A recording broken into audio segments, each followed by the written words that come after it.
Hi guys, I'm Erica. Welcome to Hack Your Health. In today's video, I'm going to give you a 1-year update on the alopecia spot that I have, and I'll just let you know what I've done for it over the year, how it kind of started, and what the progress has been like over that year, just to give you an idea of what might happen if you have an alopecia areata spot, even though every case is different, but I'll just let you know how it went for me. So the spot appeared a few months after going through a very stressful event or series of events. I was in a very heightened state of stress. As well, I wasn't eating as well as I usually do because I was in India and I didn't have access to the same kinds of foods that I'm used to eating, so I was kind of living off of more junk food than I would normally ever eat. And basically my diet was just not as good as usual, and that could be part of the reason for this happening as well, since I do have a history of autoimmune diseases, or Crohn's disease specifically.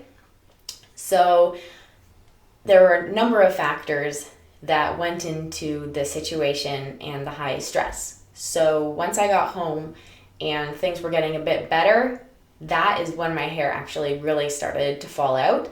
And I noticed it a couple of months later. So how I noticed it was actually that I work in the film industry and I was getting my hair done by one of the set hairdressers, and he pointed out to me that I had a bald spot, and I was, of course, really shocked and horrified because I had no idea that I had a bald spot. I had noticed that my hair had been falling out basically in clumps. Like every time I ran my hands through my hair, there would be hundreds of hairs on my hands, which is not normal for me or for anyone probably. And I just figured that my hair was just shedding a lot. I didn't realize that it was all coming out of one place. So that was really difficult news, and I was really stressed out. I was really concerned it would affect my ability to work because I often do hair doubling, or I have to have hair in order to do my job, and I was really embarrassed and I was really ashamed and didn't want anyone to find out. And basically it was more difficult psychologically than physically, for sure, because it's not like it hurts or anything, but definitely it was a very big emotional blow. So if you're at that point, I totally feel for you, and it's definitely going to be okay, and people aren't going to judge you as much as you think, and really it's not that big of a deal. It just feels like a big deal.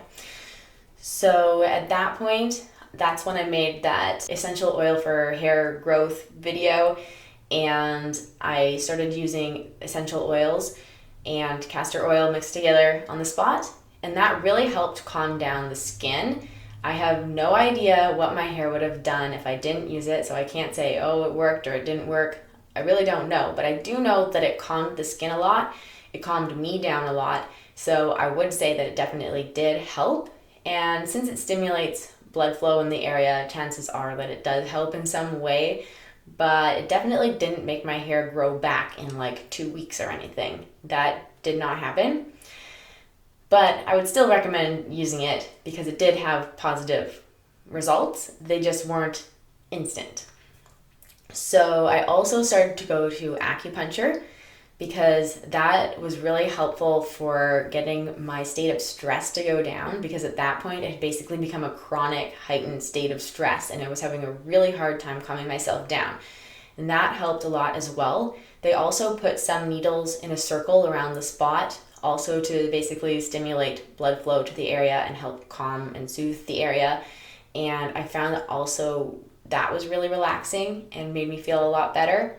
So I would highly recommend going to acupuncture if you can. And I went to a community acupuncture place where it was only $20. So if you can find community acupuncture, that's a very affordable option that is available in a lot of areas.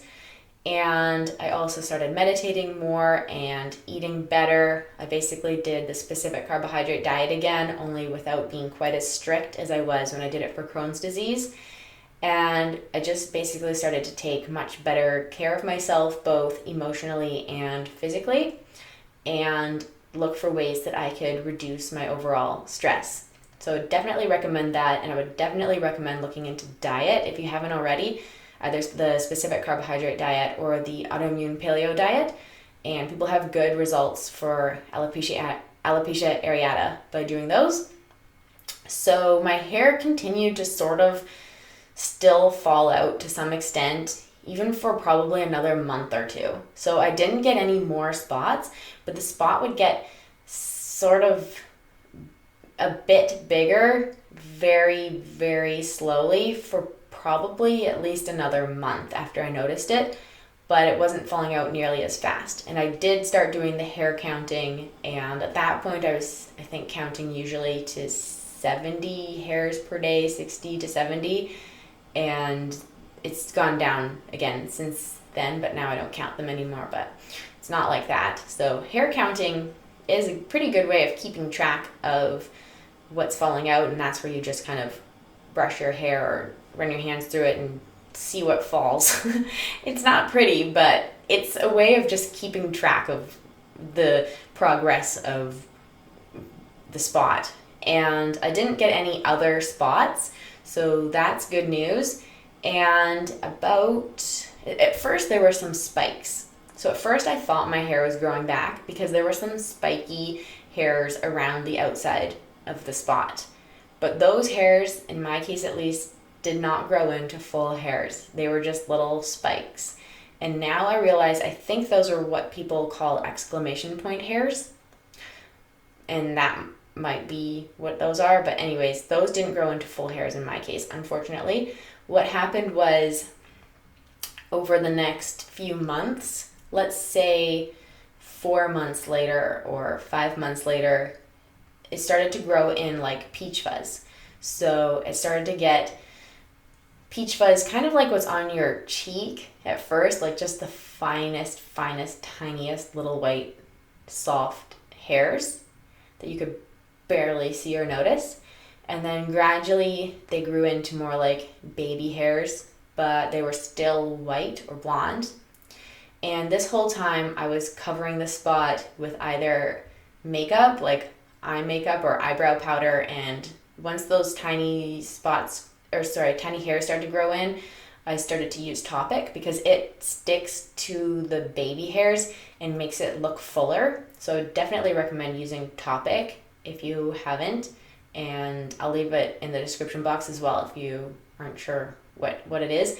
And that helped a lot, especially once the baby hairs started growing in. And then as the baby hairs got longer, I found that they were starting to mix in with my hair and become noticeable themselves. So I started to paint those, both with gray covering kind of basically paint, or now I've been using hair mascara. So these are products for covering gray hairs, and I've found that those have been really helpful for covering up the blonde, and then putting Toppik on afterwards to make it look fuller. So this way, basically no one has ever noticed the spot. And I'm pretty lucky that I have quite a lot of hair in general, and nobody's really looking for it. Like when I look, I can see it, but other people, since they're not looking for the spot, they don't notice it.